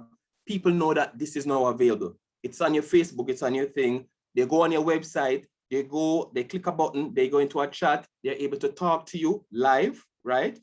Get the response that they want. The responder has the information available, sends it right there. That interaction, business close, money in your pocket. Just like that. Now, another important thing with transformation is that it helps business continuity. Consider that if you were online and your businesses were online and there is a shock, I mean, I'm not going to use COVID. COVID is kind of too much now, but let's say there is a flood. Let's say there are some other natural disasters that hit us. But you're only at a brick and mortar store. You can continue to do business. But if you didn't, then what's the time it will take you, raise the funds, have the project, execute the project, and advertise that you're now online. Loss of revenue, loss of opportunity, right? So business continuity is also there. All right, so let's move down in some more things here for you. Let's look at the digital transformation tools. So what I've covered just now, I'm saying that you can have the tool, but if the culture not right, your model not right, your process is not right, then yes, you'll use a tool, but what's the impact on your business? You know, will you get that maximum return on investment? And I'm smirking because the tool could be free, but anyways, right? Now, we're going to now, again, stressed on the theme, start where you are. What that means is that you have free tools out there, ladies and gentlemen, that you can leverage to help with the process of transformation, right? I'm going to touch on that a moment from now. No, there's no shame in that. We are in business for 16, 17 years now, and we are still using some free tools. No shame about that. So let me just tell you that straight up, right? It's okay, guys, right? Start where you are. As you grow and you want that additional feature, or if it does not meet what you want in the free tool, no problem. Pay for it. But maximize what's available to you. And I'm going to share a list with you a little later. All right. Now, I pluck this out as the core tools. You'll see not long from now that there's a lot of tools out there. I mean, there are hundreds of tools, you know, that is available that we can leverage. But I want us to kind of put a blinker on first and look at what I consider the core tools. In my opinion, what you have in front of you here, the categories, is what most, if not all, organization, and doesn't matter what growth stage you're in, you need this, right? Productivity tools and collaboration tool, of course. Or you're going to do your letters, right? Or you're going to do your certain reports. Collaboration tool, you need that, right? Communication tool can't be overstated. How do you communicate efficiently with your staff, with your customers, with your suppliers, possibly your investors, right? Now, with all of that happening, how can I not protect my data? How can I not have my phone, which is a computer, on the internet without a mobile device, without an antivirus? That's crazy, don't it? How can I not be backing up my data? My data is so important to me. If I don't have my data, I might as well lock up the business and just say, next. So you have to protect your data, right? Automation. Now, this wasn't on my list before, but more and more the need is transparent more than ever. If you want to save costs, if you want efficiency, if you want to transform, there's no way you can do that without automation. You're fooling yourself. You need automation tool. And we're going to touch on some of that. Bookkeeping. Now, I mean, anybody who's an entrepreneur on this call must know, and I've heard it in any channel you go, oh, bookkeeping is important. TAJ will tell you, DBJ will tell you, any bank will tell you, the first thing they want to see is evidence of you trading and historical information, right? How are you going to do that? Bookkeeping. How do you manage your expense? How do you keep the records? How do you show your revenue and all that? You have to do that, right? Customer relationship management now. This is the area where you're able to manage the interaction with your customers. You're able to track opportunities. So if Almando contact your business for wanting to buy something, a shovel, then you could have that in a system that I'm a lead, I have an interest as now as an opportunity, and then you're able to track that opportunity and do follow-ups to see, to move that opportunity down to a process of close. So you can look at your graph, you can look at your stuff and say, well, for the month of August, we have a prospect of $2 million supposed to come in. What if we can close 10% of that $1 million? That's 100,000, right? If my math is right. So let's work hard to try and close 100 because we need that $100,000 for month-end. Yeah? All right. So I am going to share with you now an Excel sheet that I started this morning. It's not done yet, right? But I thought about it afterward that I'm going to complete this list for you. I'll send it to you afterward for persons who are interested. I'll put the links in. So who want free tools, they click on this link, get all that. I'm just creating that database for you. So here is the Excel sheet. coming up right here, and it's there. And then I'm going to hit a share again. All right, you should be seeing it right there. All right, can you confirm that for me, Bennett? Can you see my screen? Yes, I'm seeing it. Thank you. I'm seeing it, Mr. Cox. All right, good stuff. So this is what I've started to do. My colleagues on the line and prospective entrepreneurs. I started to put this list together. Let me try and get it a little bigger. Maybe it's too small for you, right? Where I'm just creating a list of tools and based on the category, a description of why you might need it. It may connect with you after you go through it. And then I went further now to just to kind of help you to decipher the difference between what is paid, what is free. So again, as I said to you, it's quite cool. Use the free till you can afford it. And you can pull on any of these, and I'll put the links as we go along. I mean, you can even Google them because they're prominent, right? So this is what I've been working on for you. I'll put a link in the chat for you for persons who are interested. So as soon as I have it done, I'll just send it to you as a Excel document and or a PDF, whichever method, and you can just use it as a reference. But I'm just going to pluck out some here, right? So the productivity tool is obvious, email is obvious, video conferencing, that's obvious, right? File management, right? Your files are probably on your desktop, whether you're PC or Mac, it may be in your documents, but how do you centralize it? How do you get your staff to access the same thing that you're seeing? Is it that you're sending via email, and then when you receive it in an email, they work on it and then send it back to you? How do you collaborate on that? So this is something you want to look at, right?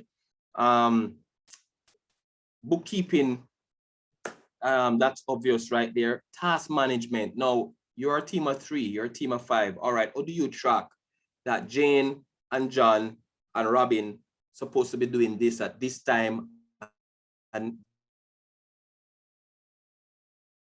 due in the 3rd week of August, and see what's happening? Task management tools can allow you to do that, right? Leighton touched this as well, booking. The simplicity of that, I'll show you a little more. And guys, the things that I'm talking to you about here, although I'm an IT practitioner, I kid you, many of these things you can do on your own. There's a lot of content online. I mean, even YouTube videos that will show you to do some of these things. I mean, when I ask you as an entrepreneur, all these things, I tell me not now, go on, then I go walk on if you and tell you next. There's too much information out there for you to really sit down, spend a half an hour every day to develop yourself, develop your knowledge, to learn to do some of these things, right? You have to make it happen. You have to make that step, right? We mentioned automation, digital signature, right? For some persons who have a retail storefront, need point of sale. There are other tools out there like WePay now coming in with some of these things that will help you to be able to do point of sale electronically in terms of having the physical point of sale terminal. I mentioned CRM before, graphic design tools to create your own content for your social media and so forth. There's a lot of things on this list, right? Now, Leighton mentioned e-commerce earlier, but for persons who are not there yet, who has maybe just a 1 product or 2, and they want to access an established marketplace while they develop themselves and put themselves ready to go to have their own, you can leverage, I call it Amazon-like marketplace, right? That can sell your product or service for you, right? They'll handle the fulfillment like Amazon. The customer would buy the product. They'll advise you that a purchase was made. They'll send for it, deliver it, and pay you your money, right? So there's so many options, and these are some of the people. Jamgora, Cool Market, these are cool people. Well, that's a pun right there. That that you can use to start, get going, get yourself a product, get a good margin, and have these people start to sell for you and start to earn, right? We don't have to build out that entire operations, right? All right, so what I want to say to you here though, if you note here, many of these tools that I've listed, you see that Microsoft 365 is represented in many of these lines. And by that, what I meant is to say that Microsoft 365, like Google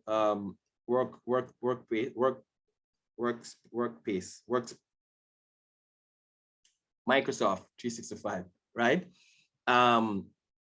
They make digital transformation a little more easier by putting a suite of tools and services together in one package to allow you to achieve many of what you're seeing on the list. So for example, with one subscription, right, you'd be able to access productivity tools, you'd be able to have your email and your own domain, you'd be able to get video conferencing, you'd be able to get file management, depends on your subscription, you get antivirus, you get task management, booking, automation, you see all of these.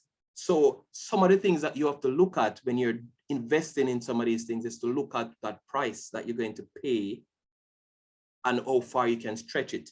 Because in another space, you may have to buy something there, buy something over there, get something free over there, but they are disconnected. But when you have them into one, then you have an advantage. All right, so I want to show you something else here as we move. I want to just connect what I just told you with a client of ours that you learn a little more about this as we go along in this conversation. So here's a share.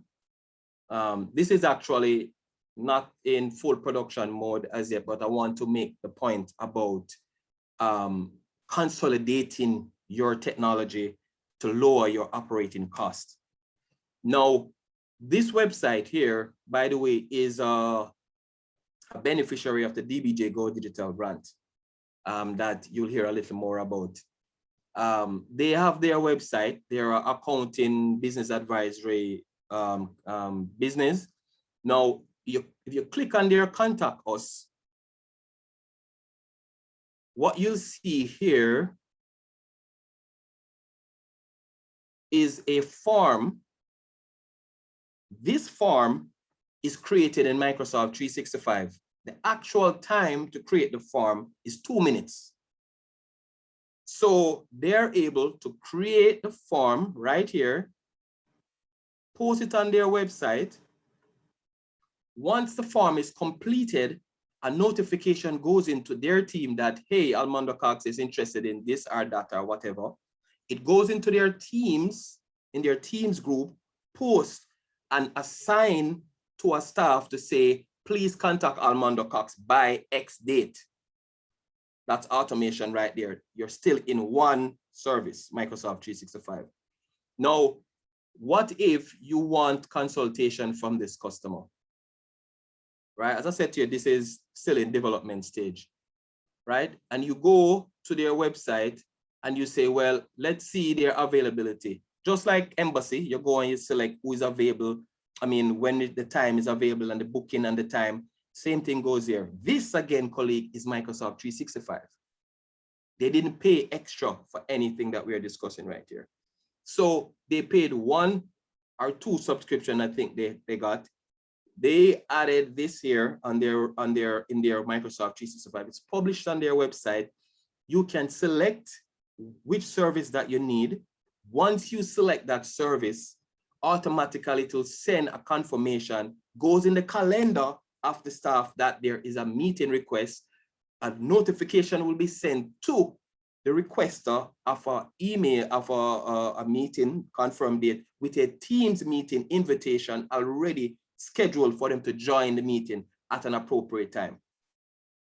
If the person is not available and there's something kind of off, they can, the requester can go back and change or request a new date and change the date without have to call the company. You see where I'm talking about digital transformation right there? That's it. Then something may happen and they say, well, we're finding that there's a lot of persons asking for this service. We're going to put it on our booking. They just go in their Microsoft Office, create a new entry, and it will just publish to their website right there. They don't have to touch the website any at all.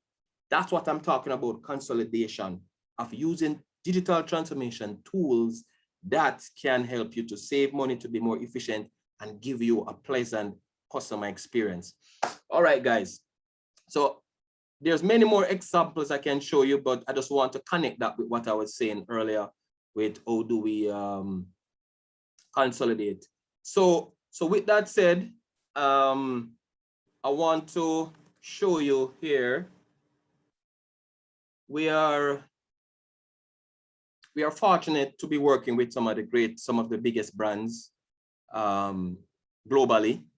And what we do over the time is that we will provide different services to meet where you are, customize for where you are. For example, you need bookkeeping. There is a subscription for you with QuickBooks, so you can do bookkeeping, for you to scan your receipts, to manage all of that digitally, right? You don't have to have a server any at all. Do it from your phone, do it from your tablet. It's quite fine. By you bill your customers and all that kind of stuff. So we are going to give, I mean, anything that you see here, if you find that you can connect with it within your organization, you just reach out to us and you'll get discount. Like for example, QuickBooks here, we're actually giving you 3 months free for your subscription that you're going to purchase. So guys, I want to wrap it here by saying that, yes, you can have the knowledge. Yes, you can have the tool, but it's okay to partner with a company that has the expertise. I mean, it's almost like I need something, a legal document to be crafted, and I can Google something and find something, but guess what? Maybe the document was written for the US law system, and there's clauses in it that will be detrimental to me in Jamaica, where it's going to be active, right? But I'm trying to save some money. Yeah, of course, we all want to save some money.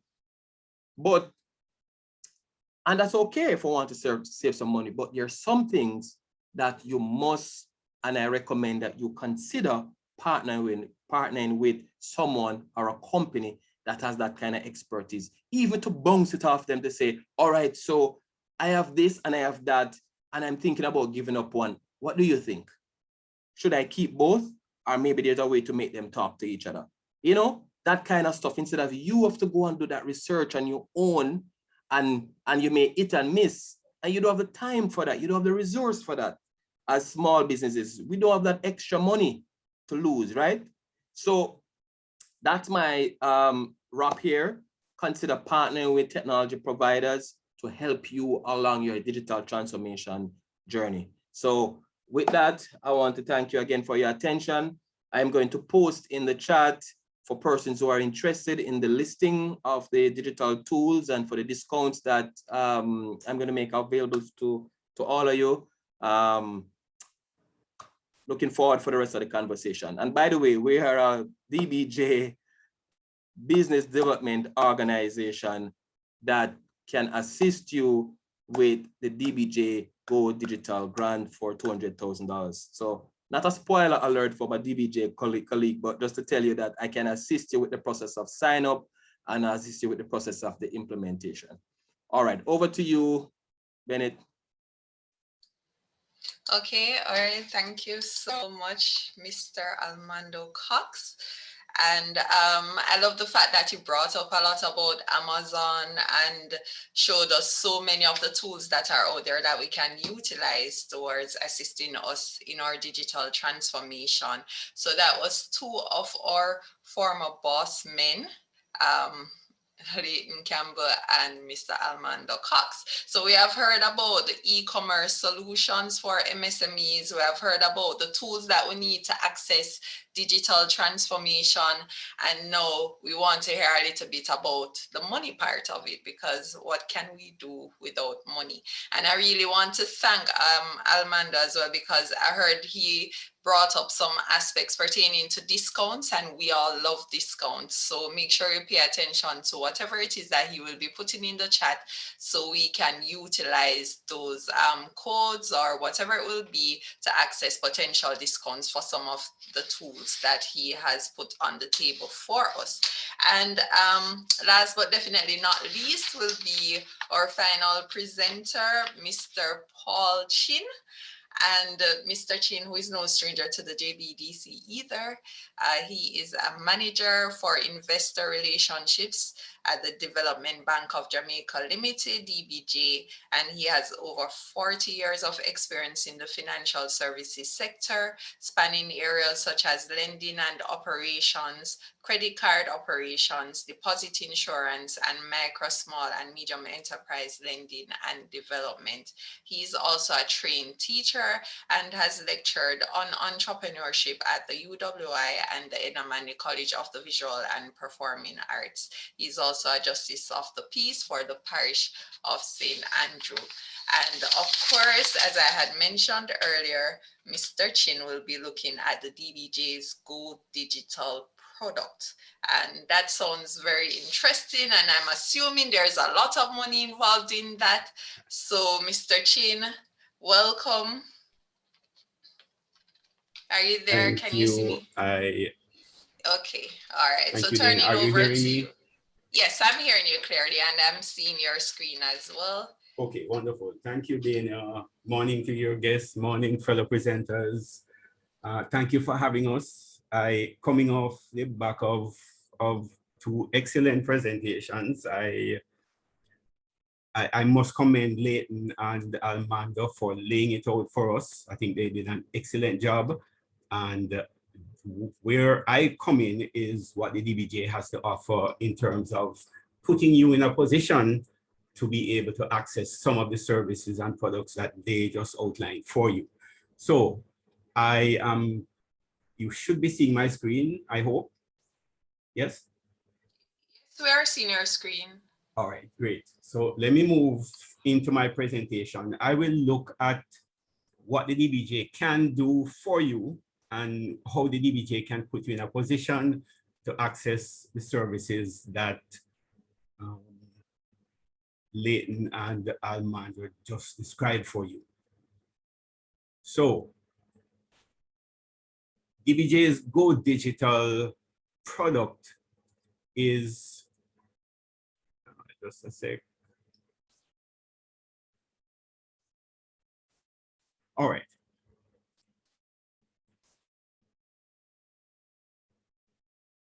So I will be talking this morning about DBJ's Go Digital voucher and loan product.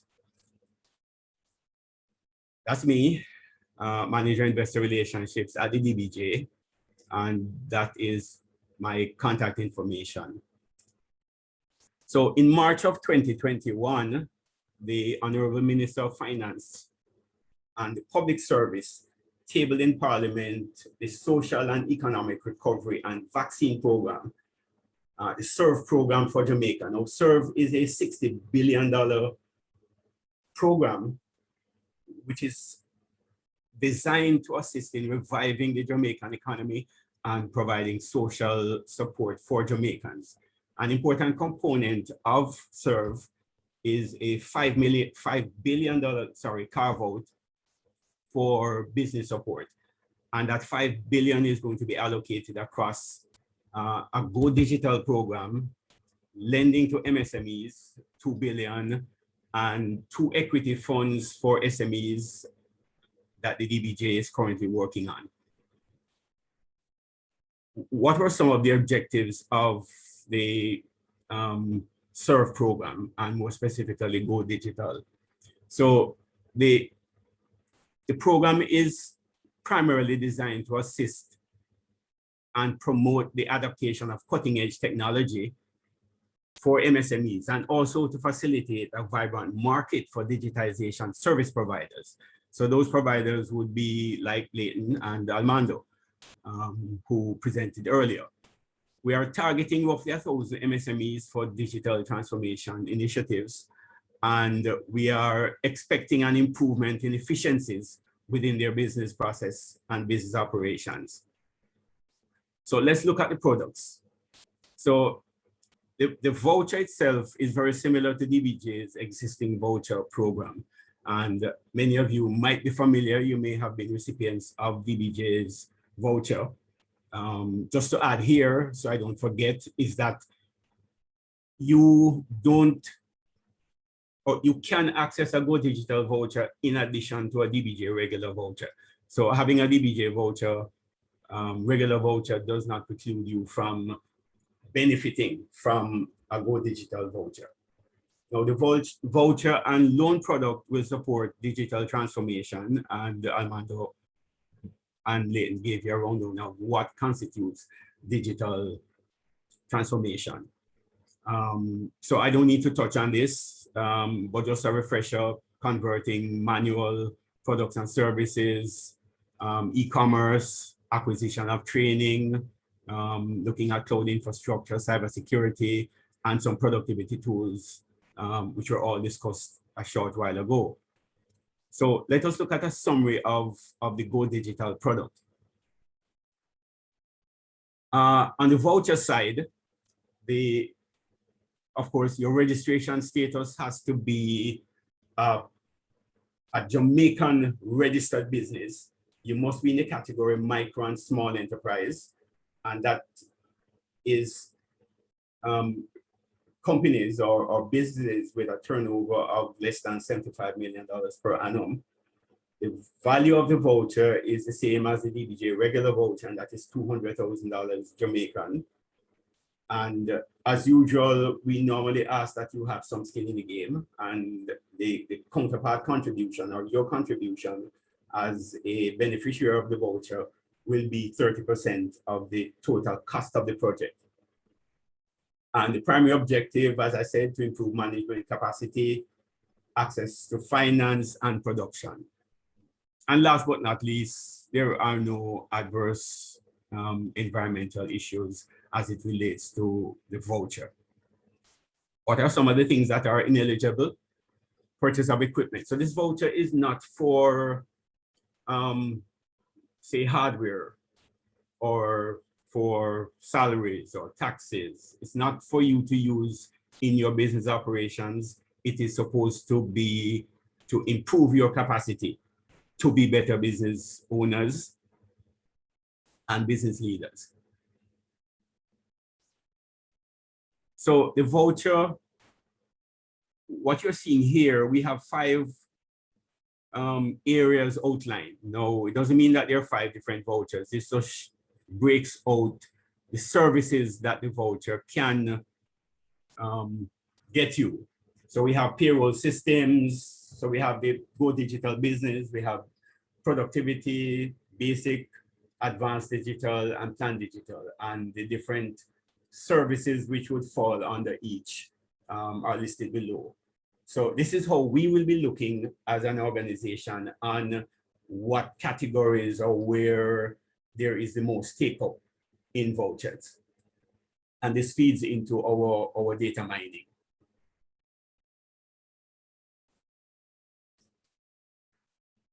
So there are specific companies for Go Digital. And I think Armando indicated at the end of his presentation that he is one of the companies which have been approved as specific Go Digital service providers. Currently, there are 9 service providers which have already been accredited, and we are in the process of accrediting a further 14 service providers. So hopefully at the end of the day, we will have 23, possibly 24, depending on applications that we may get. So looking at the Go Digital loan, The loan product is expected to come on the market within a few weeks. I would say end of August, early September. The loan facility is to cover 90% of your project cost, or a maximum amount of 800,000 Jamaican dollars. What is really important about this loan facility is that it comes to sub-borrowers or end users of the funds at 2%. This is going to be the cheapest loan facility you will find anywhere in the Jamaican market right now. And this 800,000 is open to not just micro and small, but also medium-sized enterprises as well. And loan terms will go up to 3 years, and you can get up to 3 months moratorium on principal payment. Now, I'll mention for information purposes the second component of the government's plan, which is being managed by DBJ, and that is the MSME loan. Now, this product is also expected to come on the market by sometime in September. And if you recall, DBJ's MO is that we operate through financial intermediaries, such as your commercial banks and microfinance institutions. So we're currently in discussion stages to have this product built out. But these are some of the basic terms. Loan amount of up to $10 million, representing 90% of project cost. You can get moratorium facility of up to 12 months on principal payment, and loan tenure of up to 8 years. And this loan will come on the market at 5%, and that is 5% to you as the end user. Importantly, the purpose of the loan covers a wide range of areas. And as I said, the loan is COVID relief. And it includes refinancing of high interest rate debt on business loans, which I think is a very important feature. But it covers capital support, new capital expenditure, and a range of different areas. So for persons who are on the call who are not yet service providers, I'll just give you a little bit of information as to how you can become a service provider and to participate along with the DBJ in providing customers the valuable support that they need. So the application process, you will go to the DBJ's website, thinkbiggie.com, and the application form is on that site. And you're able to put in all the required information. You're able to upload your documents, and the DBJ will do its due diligence. And if you qualify, you will be accredited to offer service as a DBJ digital provider. The facility has been up and running. The voucher facility has been up and running since the 1st of April. And there are, in fact, if I remember the number correctly, roughly 20 odd vouchers have already been issued. So persons have already been benefiting from the DBJ, from the Go Digital voucher. And we expect that once we become more public with the facility, we will see a significantly larger take-up.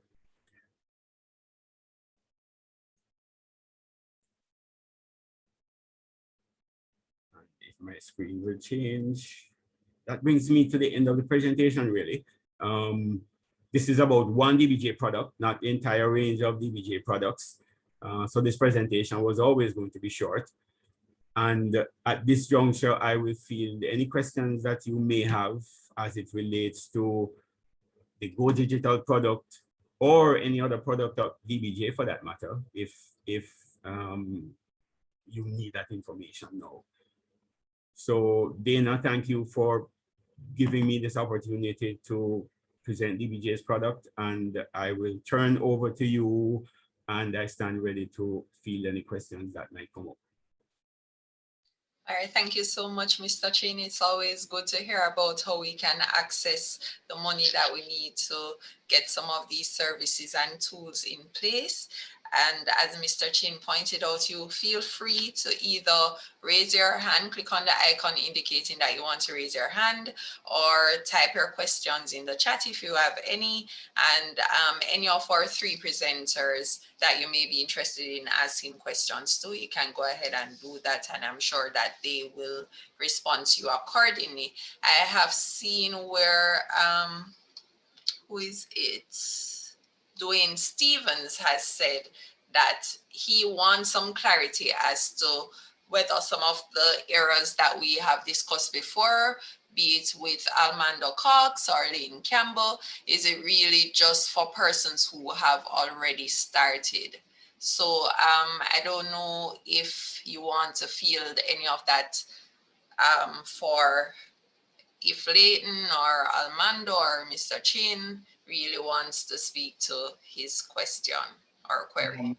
I'll just jump in first. So with my solutions, you know, they're all scalable solutions. So we start with we work with persons who are starting, who don't even have a business registered as yet, to help them to understand what that journey entails and what they need to have in place. Generally, what you recommend is that you have at least a business registered to get started, because at the end of the day, in my industry, whilst you may be able to get a website up and running without that business registration, once you get into the matter of collecting payments, you want to have at least a business registration. It doesn't have to be a full-out limited liability company, but you must be able to get at least a business account from a financial institution, because at the end of the day, e-commerce services are an extension of merchant services, which come with business accounts. So that's really where it starts. Keep in mind as well, again, that this is if you want to collect payments with your Jamaican partners.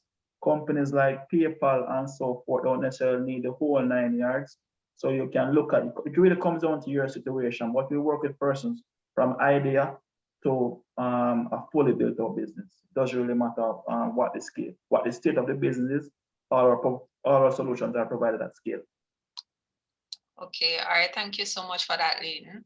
And I'm sure as well that Armando can scale as well. But Mr. Chin, I'm seeing a couple questions here for you. Persons are really interested in finding out about the money. So for the loan program, is it that persons have to actually be in an established business already, or can they access the funding to start up? Thank you for that, Dina, and thanks for the posting. You have to be a registered business. That's how we operate through our AFIs. You have to be already registered. So yes, you have to be a registered business. Okay. All right. All right. Let me see, because I saw a couple more questions. Let me just. Right, I'm seeing one from Christopher Shaw, Dana, which was I think just posted, asking for the loan program that is going to be rolled out soon with the 2%. What is the requirement for sign up? So this program, this loan facility is a Go Digital loan. So this will take care of your hardware issues that you will have. So in terms of buying perhaps new computers, paying for some of the productivity tools that were mentioned earlier on. If you think at this juncture you need to go beyond free resources, the loan can be used to purchase some of these productivity tools. Hardware, it can be used for upgrading of your existing systems. So it's a wide range of Go Digital specific requirements for your business. So that can be established using the voucher. So you can use a DBJ Go Digital voucher to talk to a Go Digital service provider for them to do the analysis and to tell you what you need, and then you can access a loan at 2% to source whatever it is that they may indicate that you need. Okay. There was one before too, Mr. Chin, where Kedisha Ray was asking, are there specific industries that benefit from these types of loans? I would say all industries. Now, the go digital, as you know, taking your business digital does not necessarily depend on the industry that you're in, as would have been outlined from very early in this webinar. As it relates to the MSME loan, again, there is no specific sector that is precluded from accessing the loan. What it comes down to is what do I need? And of course, the institution will do the usual credit analysis to ensure that payback is affordable. And just to add also that the loan facility, the MSME loan facility, as well as the Go Digital loan facility, are all eligible for DBJ's CEF facility. So if your collateral is weak, you can utilize the DBJ CEF facility to enhance your position and to put you in better stead to access a loan. Okay. All right. Thank you so much, Mr. Chin. I was also seeing another question from Chandrise Foster, and she's asking, can you expound on the Go Digital voucher? What does that cover and how much money? How much is that money? Can I help with that one, Dana? Sure, no problem. Sure, Armando. Thank you. Right. So I saw it and I thought this would be a good way to help her. So this is a landing page that we use to help the DBJ registration process. So the question you asked about the value and what is it for? So we created a nice little FAQ right here. So first, we normally tell the persons in our workshop what is DBJ's objective for this voucher, to assist with increase of sales, new market, improve productivity. That is the hope that DBJ has for you. It was mentioned also by Mr. Chin earlier, the things that you can't do with it. And there are some of them right there. What you can do with it, we kind of break it out a little here. So you see these are different digital tools, not limited to, but these are some in about 5 categories, but you can use whichever. So the categories was really there to assist with the presentation. So you could be the Go Digital business, and that would be like subscriptions or software, business tools that you need, like that, QuickBooks, for example. You have the Go Digital productivity tools, such as Microsoft 365, email, video conferencing, backup, to name a few. You have the D3, which is the digital basic, and that will give you like a website, and you want to integrate like your chat tools or your WhatsApp business into it and that kind of a stuff. You want to go a little further, then you can add a payment gateway and do e-commerce, do automation, business intelligence, etc. And then the D5 help you more around the strategic part and planning and business development area. So those are some. And then who can apply? DBJ has a list there. But I wanted to focus on this part that a lot of persons, needed to spend some time to understand, which is, let me try and get this a little bigger, maybe it's too small. So Mr. Chin mentioned that there's a need for the entrepreneur to have some skin in the game. And that is primarily around to kind of drive interest and see through the completion of the project. We know it goes sometimes, you get something free and the kind of respect or attention that you should give it, it just doesn't happen. But it's a different thing when you put some of your money in, you will definitely see it through. So for the example here, if you have a project that costs $100,000 inclusive of tax, then there's a 70-30 ratio, and you will now access 70% of the project cost, you're expected to pay 30. In example 2, if the project should cost say about 285 inclusive of tax, 70% or 200,000, whichever is the lower amount, would be now available, which is the full amount of the grant. And then the entrepreneur is required to pay the 30%. And for example, in example 3, if your project is more than 285, for example, 400,000, then you will access 70% or 200,000. Of course, 70% in this case is more than 200,000, so it will be the lesser of 200,000. So you'll get the maximum of 200,000 of the grant. So this is just a little walkthrough for you to see, and you can read it at your convenience. I think I posted it in the chat. So hopefully this will help you.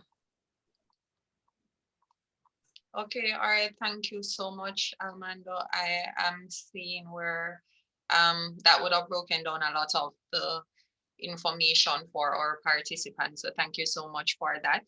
And, you know, as I realize, everybody seems to be interested in finding out about sourcing funding.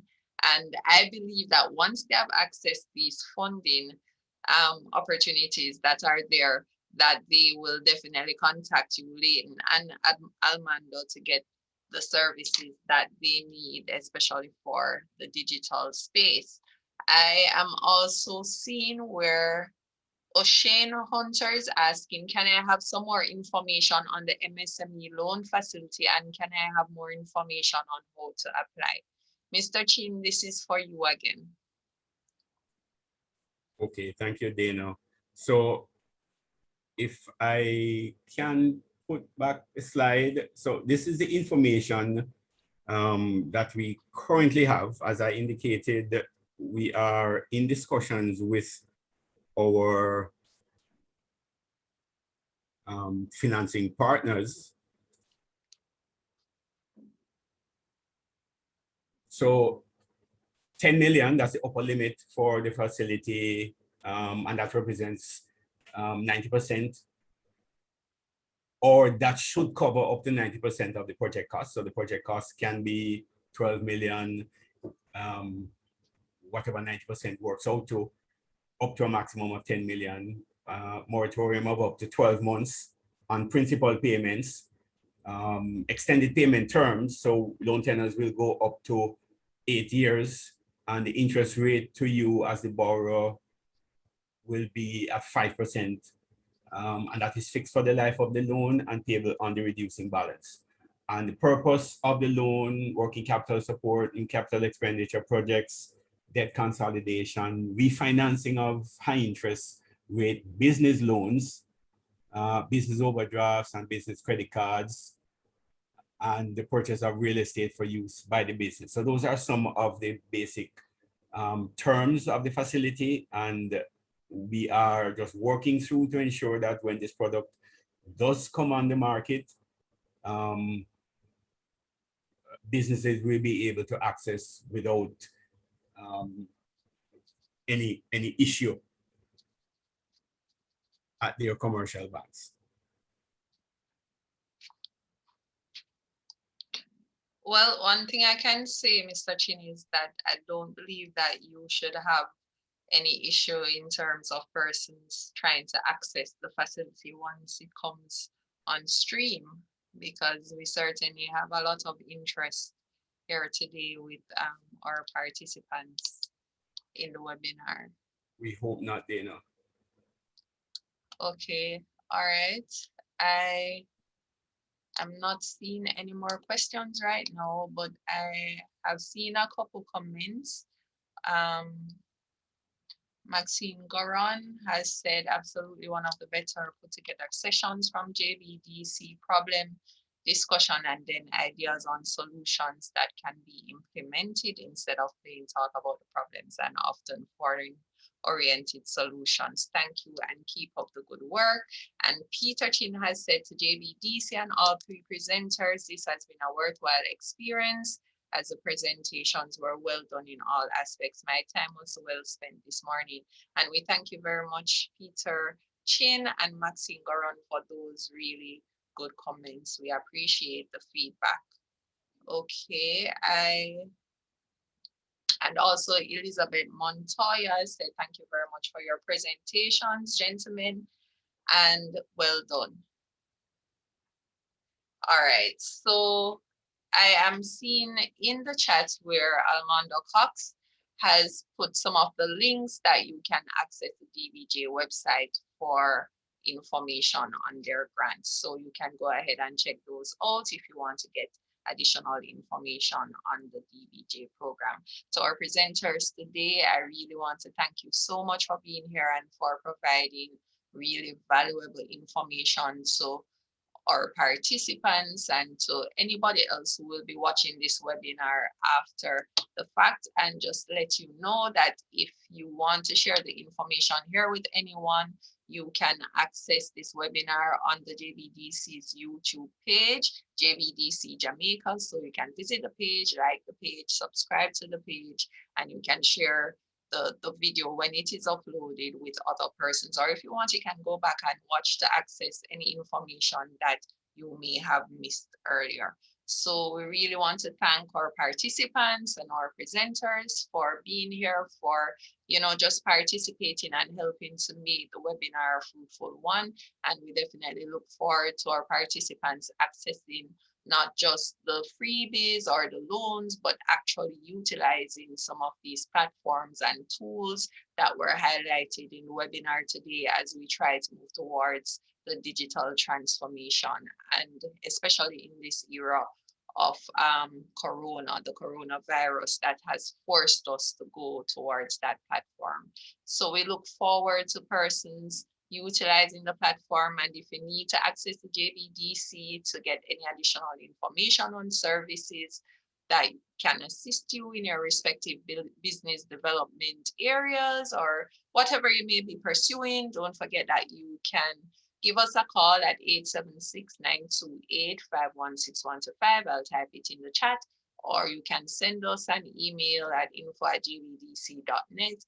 Or you can just post a question in any one of our social media platforms, Twitter, Instagram, Facebook, to see if you can get additional information.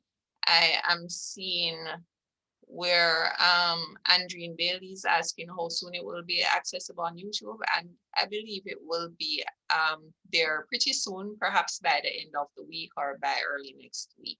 So you'll be able to go and check out today's session and any other session that you may have missed. And thank you, Andre. Andre has posted our contact information in the chat, so you can go ahead and write down that information if you need to access any additional information or services from the JBDC. So our presenters, please don't hesitate as well to put your information in the chat as well, so that if anybody has missed any of the numbers or website information, I know a couple of links were posted before, you can just go ahead and put them there so that they can contact you directly about any of those potential services. So to everyone, thank you again for being here today, and we look forward to seeing what you will do in the future and for you to be here for our other webinars that will be coming up soon. So thank you again.